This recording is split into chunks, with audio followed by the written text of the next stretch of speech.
Hello बच्चा लोग, कैसे हैं आप सब। उम्मीद है आप सब बहुत अच्छे होंगे और आपकी तैयारी भी बहुत अच्छी चल रही होंगी।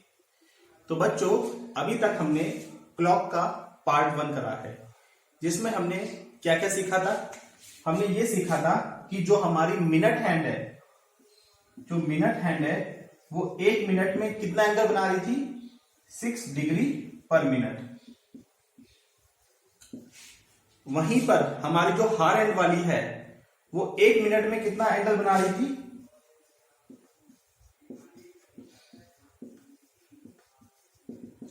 1/2 डिग्री पर मिनट। ओके। और हमने ये भी पढ़ा था कि दोनों निडल आपस में कितने टाइम बाद कोइंसाइड करती है, 65 5/11 मिनट्स। ओके। तो आज हम इससे मिलते जुलते कुछ क्वेश्चंस करेंगे जो बहुत बार हमारे कंपटीशन में आ चुके हैं। तो चलिए स्टार्ट करते हैं। तो देखिए, पहला क्वेश्चन है, how much does a watch lose per day if its hands coincide after every 64 minutes. तो ये बोल रहा है कि हमारी नीडल कितना टाइम लूज करेगी। ठीक है। तो देखिए, हम ये जानते हैं कि हमारी जो करेक्ट क्लॉक है वो 65 5/11 मिनट्स में कोइंसाइड करती है, और ये नीडल कितने टाइम में कोइंसाइड कर रही है, 64 मिनट। तो टाइम इट विल लूज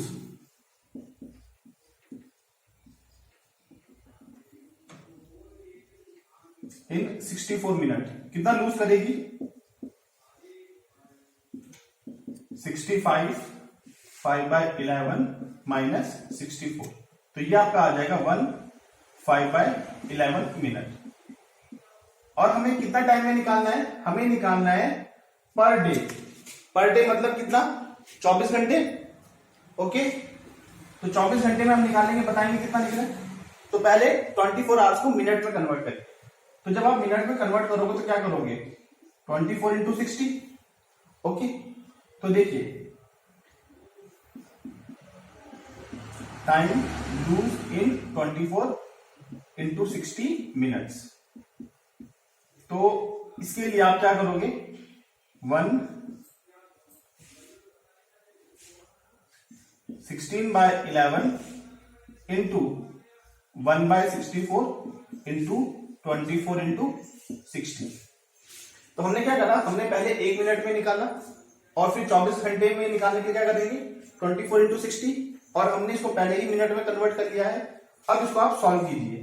तो जब आप सॉल्व करोगे तो देखिए, 16 4 जा 64, 4 6 जा 24। ठीक है। जब आप सॉल्व करोगे तो ये आपका आएगा 360/11 मिनट्स। फ्रैक्शन में आप इसको ऐसे लिख सकते हैं, 32 8/11। तो देखिए कितना आसान क्वेश्चन था। ये क्वेश्चन आपका बहुत बार कंपटीशन में पूछा जाता है।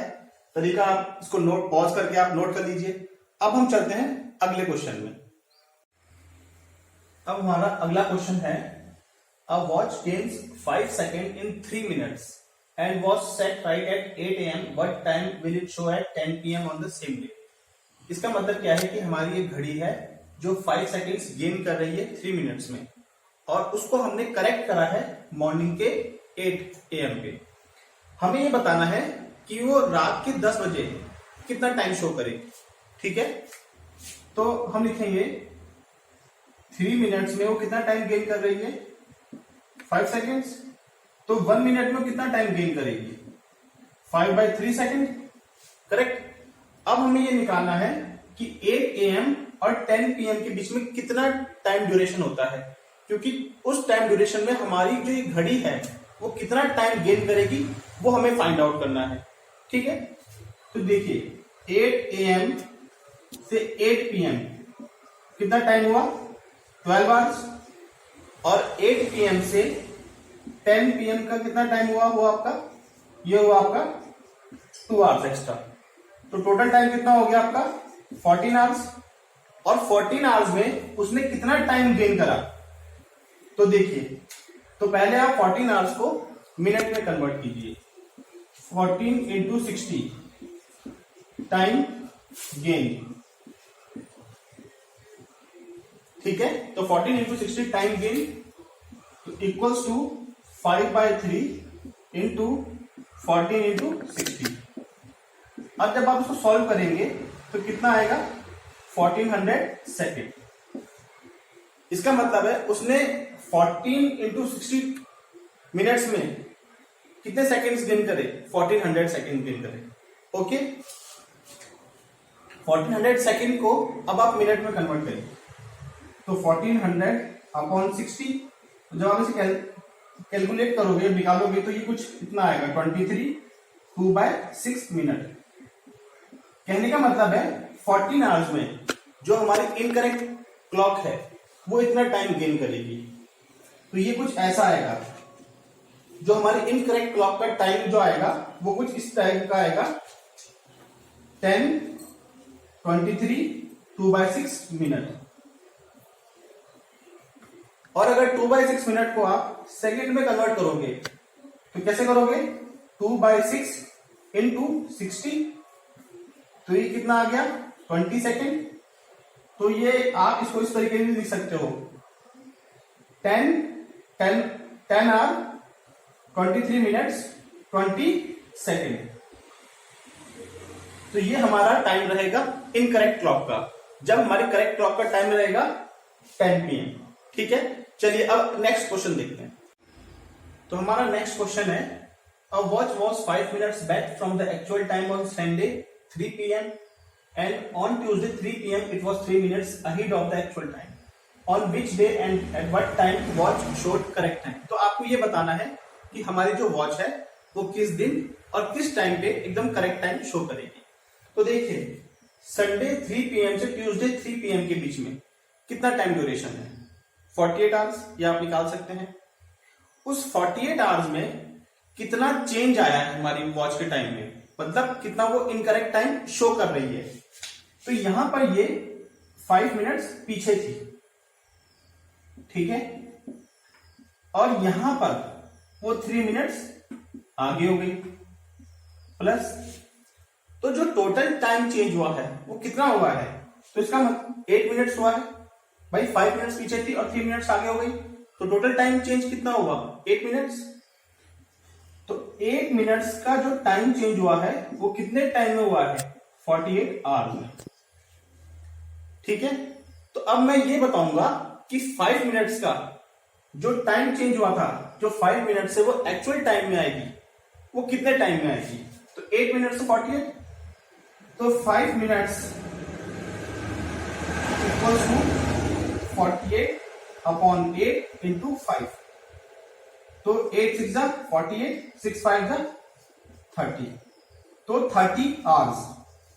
इसका मतलब है अगर मैं इसमें 30 आवर्स जोड़ दूंगा तो मुझे वो उस टाइम पर जो घड़ी है वो एक्चुअल टाइम शो करेगी। तो जोड़िए कितना आएगा, संडे 3 PM से मंडे 3 PM कितना हो गया 24 आवर्स, और मंडे 3 PM में आप 6 PM को 6 आवर्स को और जोड़ लीजिए। तो जो एक्चुअल टाइम होगा वो कितना होगा आपका एक्चुअल टाइम, तो जो एक्चुअल टाइम होगा वो होगा मंडे 9 PM। ठीक है, तो इस तरीके से ये क्वेश्चन को आपने सॉल्व कर लिया है। ये बहुत ही इंपॉर्टेंट क्वेश्चन है, जनरली इस टाइप के क्वेश्चन आपके कंपटीशन में आते हैं। चलिए एक क्वेश्चन हम और करते हैं। फ्रेंड्स, एक क्वेश्चन करने से पहले एक ट्रिक जान लेते हैं। ये ट्रिक बहुत इंपॉर्टेंट है आपके एग्जाम पॉइंट ऑफ व्यू से। अगर मैं कहता हूं कि मेरी ये क्लॉक इनकरेक्ट क्लॉक है तो आप कैसे बताएंगे, तो सिंपल सा रीजन है, अगर मेरे दोनों हैंड्स 65 5/11 मिनट्स पे कोइंसाइड नहीं कर रहे हैं तो वो क्लॉक हमारी कैसी है, इनकरेक्ट क्लॉक। इनकरेक्ट क्लॉक दो टाइप की होती है, एक होती है हमारी स्लो क्लॉक, कहने का मतलब है जो इससे ज्यादा टाइम ले रही है कोइंसाइड करने के लिए, यानी जो दो निडल हैं वो आपस में कोइंसाइड करने के लिए इससे ज्यादा टाइम ले। और फास्ट क्लॉक कौन सी हो गई हमारी, जो आपस में कोइंसाइड करने के लिए इससे कम टाइम ले। अब हमारे पास इसका सीधा फॉर्मूला है, देखिए जो हमारी स्लो क्लॉक होगी ऑब्वियस सी बात है वो से ज्यादा टाइम लेगी, तो वो टाइम क्या करेगी, लूज करेगी। ठीक है, तो उसका फॉर्मूला है t × 60 ब्रैकेट में x minus 65 5/11 upon x। t हमारा क्या है? t हमारा टाइम है, जिस ड्यूरेशन में हमें वो घड़ी कितना टाइम लूज करेगी या गेन करेगी वो फाइंड आउट करना है। जैसे आपको कहा जाए कि भैया बताइए कि 24 आवर्स में ये कितना गेन करेगी या कितना लूज करेगी, तो टी आपका वो टाइम हो गया।